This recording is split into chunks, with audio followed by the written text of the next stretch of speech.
बच्चों, आज हम लोग पढ़ेंगे क्लास 11th में चैप्टर 2 एटॉमिक स्ट्रक्चर में। आज पढ़ेंगे यहाँ पर हाइजेनबर्ग की अनिश्चितता का सिद्धांत, जिसे इंग्लिश में कहते हैं हाइजेनबर्ग अनसर्टेनिटी प्रिंसिपल। ये प्रिंसिपल को यानी कि सिद्धांत को 1927 में 1927 में यहाँ पर इस सिद्धांत को दिया गया था। इस सिद्धांत के अनुसार यदि हम बात करें तो कह सकते हैं किसी गतिशील सूक्ष्म मूल कण, किसी गतिशील सूक्ष्म मूल कण, जैसे मूल कण में क्या आते हैं, जैसे इलेक्ट्रॉन है, प्रोटॉन है, न्यूट्रॉन है इत्यादि। यहाँ पर उसकी स्थिति और संवेग या उसको वेग कह सकते हैं, इन दोनों का एक साथ यथार्थ निर्धारण क्या है, असंभव है। यानी कि दोनों का एक साथ उसका निर्धारण नहीं किया जा सकता है। कहने का मतलब यहाँ पर यह है, कोई इलेक्ट्रॉन हो, कोई कण हो, कण की बात करें जो सबसे मूल पार्टिकल्स होते हैं, मूल पार्टिकल्स में जैसे क्या होते हैं, इलेक्ट्रॉन है, प्रोटॉन है, न्यूट्रॉन है। यानी कि हम बात करें परमाणु में जो इलेक्ट्रॉन होते हैं, वो इलेक्ट्रॉन यदि उसमें घूम रहा है तो उस घूमते हुए यानी कि उस इलेक्ट्रॉन का उसकी वेग को और किस जगह पर वो इलेक्ट्रॉन उपस्थित है, दोनों को एक साथ हम उसका निर्धारण नहीं कर सकते हैं। या तो हम उसकी स्थिति को बता सकते हैं एक प्रयोग से, और दूसरे प्रयोग से हम क्या, या तो उसके वेग से बताएं। कहने का मतलब है यदि हम उसके यहाँ पर स्थिति का ठीक निर्धारण करते हैं तो उसके वेग में कुछ ना कुछ त्रुटियां आ जाएगा या रह जाता है, या उसके वेग को हम ठीक निर्धारण करते हैं तो उसकी स्थिति में कुछ ना कुछ कमियां रह जाती हैं। तो यानी कि इन दोनों को हम कह सकते हैं ठीक निर्धारण जो है, यानी कि स्थिति और वेग अर्थात संवेग का निर्धारण एक साथ संभव नहीं है। इसी को हम क्या कहते हैं, हाइजेनबर्ग की अनिश्चितता का सिद्धांत कहते हैं। उसी डिफिनीशन को हम यहाँ पर नोट कर देते हैं, जिसको आप सभी अपनी कॉपी में ऐड कर लेंगे। तो हम यहाँ पर लिख रहे हैं किसी गतिशील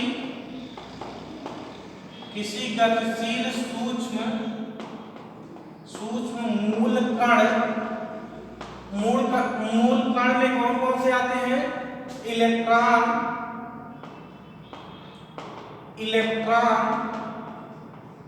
प्रोटॉन तथा न्यूट्रॉन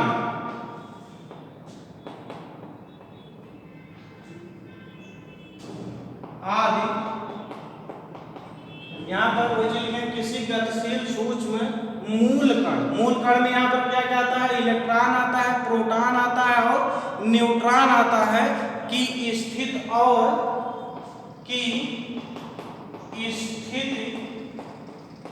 और संवेग, इसको वेग भी कह सकते हैं, संवेग अर्थात यहाँ संवेग या उसी को वेग भी कह सकते हैं। ब्रैकेट में यहाँ पर लिख देते हैं, या उसी को वेग कहते हैं। संवेग और यहाँ पर संवेग अथवा वेग दोनों का एक साथ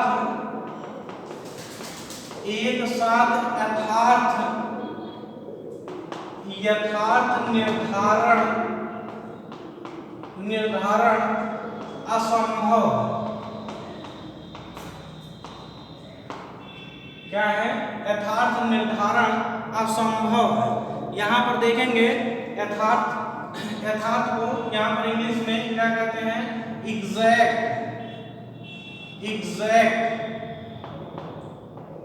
इस डिफिनीशन को यहाँ पर नोट करेंगे, और इस डिफिनीशन के अनुसार यदि बात किया जाए कि अगर से अनिश्चितता के सिद्धांत को अगर से हम गणितीय रूप में अगर से इसको हम क्या लिखेंगे, गणितीय रूप में क्या हो जाएगा, डेल्टा पी हमारा क्या है यहाँ पर, ये संवेग, यानी कि यहाँ पर ये जो हो जाएगा संवेग में, यानी किसी कण के संवेग यहाँ पर किसी कण के संवेग में जो अनिश्चितता है उसको किससे प्रदर्शित करते हैं, डेल्टा पी से। यानी कि यहाँ पर डेल्टा पी इंटू क्या हो जाएगा, डेल्टा वी। यहाँ पर क्या है, डेल्टा वी, सॉरी यहाँ पर डेल्टा वी नहीं कर सकते, किसी कण के लिए मानेंगे, कण के लिए यहाँ पर कोई एक्स मान लेते हैं, तो जिसको हम बाद में यहाँ अभी जिक्र करते हैं। तो यानी कि डेल्टा पी इंटू यानी कि डेल्टा एक्स यहाँ पर क्या है, ये डेल्टा एक्स किसी कण की स्थिति में अनिश्चितता है। ये या तो ये जो है ग्रेटर होगा या तो इक्वल टू होगा। इक्वल टू किसके यहाँ पर होगा, या तो यहाँ पे h/4 पाई के होगा, h/4 पाई के होगा, या यहाँ पर कह सकते हैं ये इसको h के इस फॉर्म में ना लिखें, इसको हम लिख सकते हैं यहाँ पर, इसी को यहाँ पर h कट बोलते हैं। इसको जो यहाँ पर h यहाँ पर कैंसिल हो जाता है, h कट इसको पढ़ते हैं, तो यानी कि h कट अपान क्या हो जाएगा, ये 4 पाई, इसको यहाँ पर क्या बोलेंगे, ये 2 पाई बोलेंगे, या इसी को और नाम से जानते हैं यहाँ पर ये कह सकते हैं, जहाँ पर ये h कट अपान 2 पाई बराबर यहाँ पर क्या है, जहाँ पर h कट अपान 2 पाई ये बराबर किसके है, ये इसके है।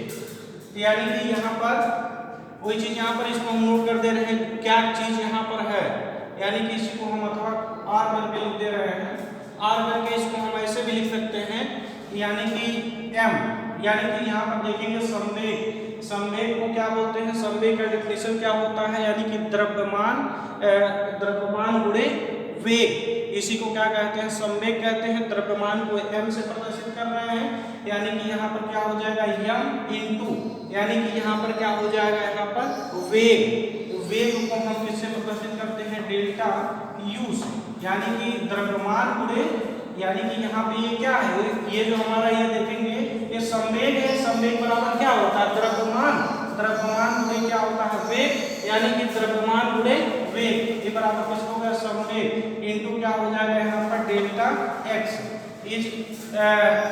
Is greater than r is equal to, यहाँ पर क्या हो जाएगा h/4 पाई।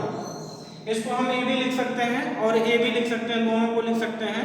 तो यानी कि यहाँ पे उसको हम ऐड कर सकते हैं, या इसको और अगर से आगे लिखना चाहें तो यहाँ पर इक्वल टू h कट अपान यहाँ पर क्या हो जाएगा, ये 2 यहाँ से कैंसिल हो जाएगा, h कट अपान यहाँ पर हो जाएगा पाई, यहाँ पर ये क्या हो जाएगा, h कट अपान, सॉरी यहाँ पर h कट अपान पाई कैंसिल हो जाएगा, यहाँ पर क्या हो जाएगा 2। तो ये देखेंगे यहाँ पर, इसको हम यहाँ पर एक क्या क्या है उसको लिख देते हैं, जहाँ यहाँ से देखते हैं जहाँ पे डेल्टा पी क्या है, जहाँ पे चाहे डेल्टा पी को लिख लेते, चाहे डेल्टा एक्स को लिख लेते हैं, जहाँ पे डेल्टा एक्स क्या है, जहाँ पर डेल्टा एक्स देखेंगे किसी कण की स्थिति में अनिश्चितता है, किसी कण की स्थिति में अनिश्चितता है।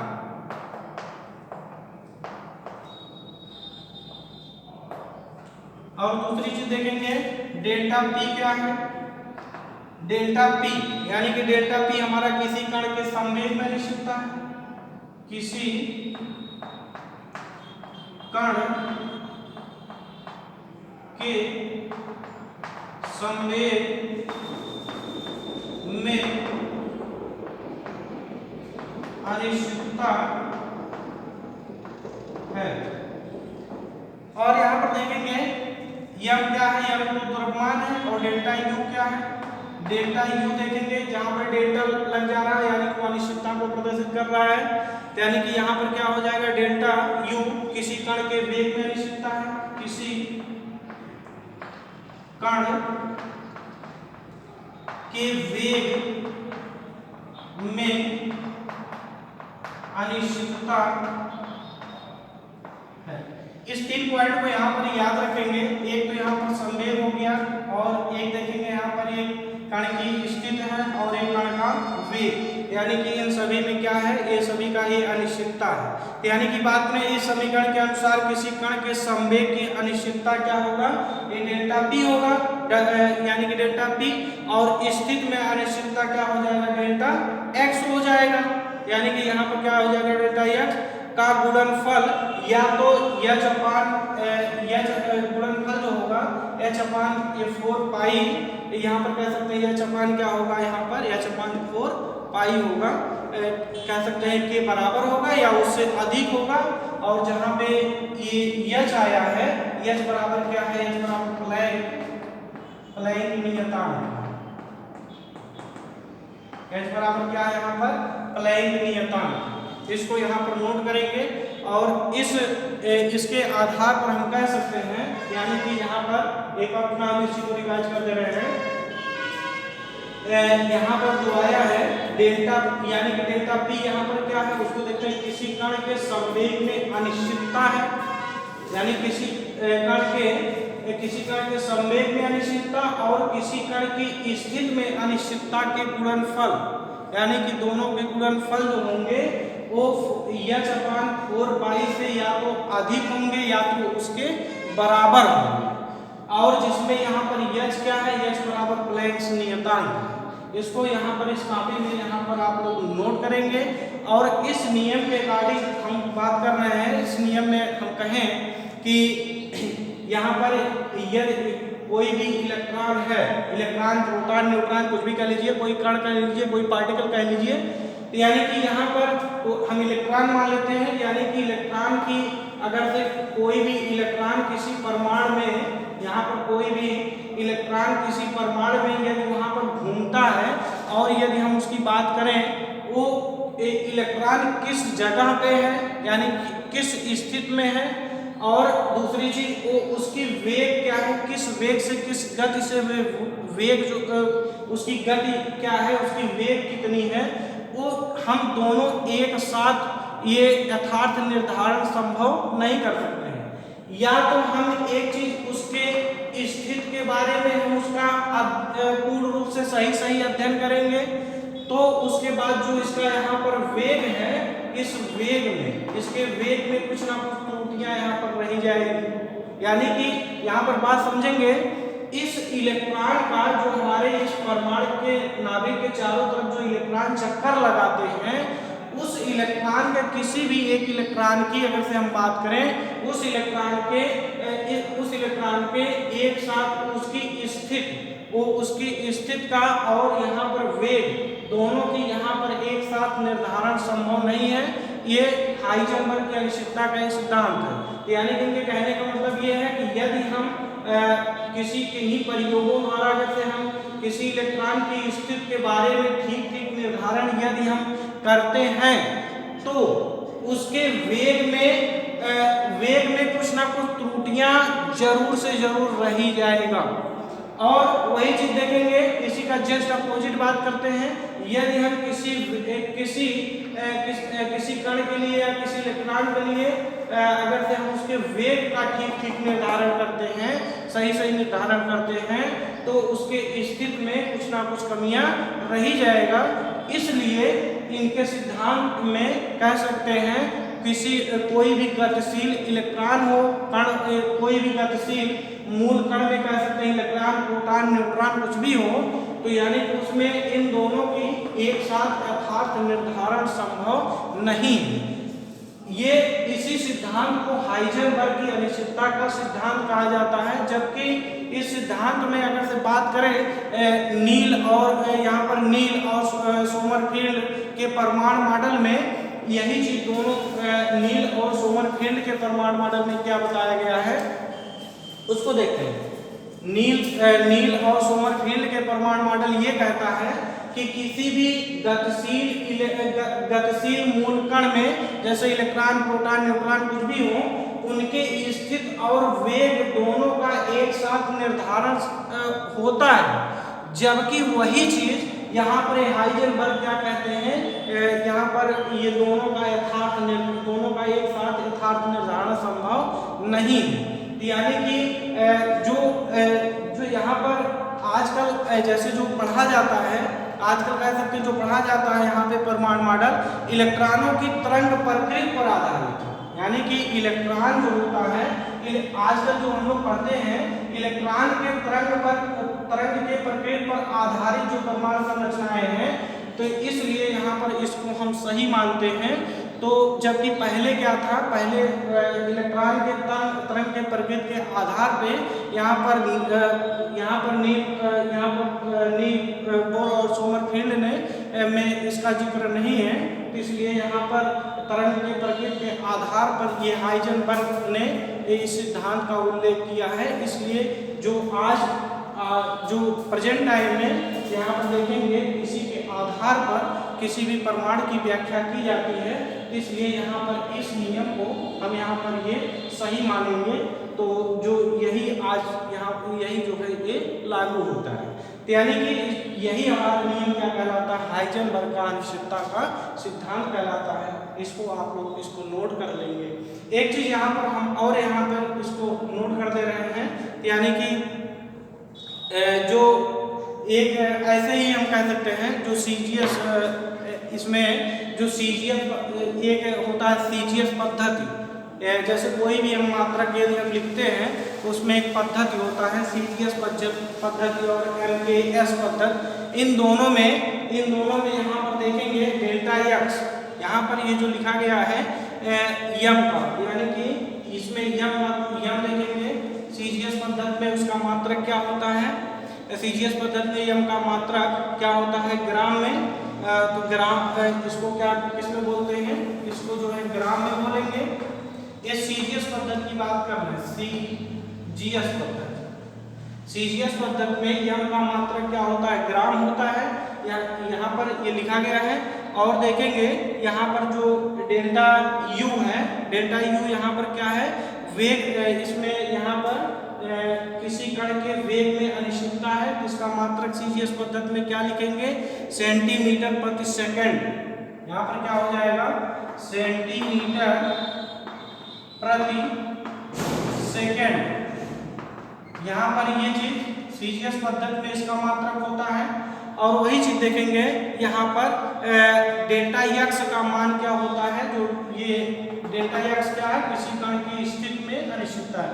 इसका मात्रक यहाँ पे लिख दे रहे हैं, यानी कि डेल्टा एक्स का मात्रक क्या होता है सेंटीमीटर।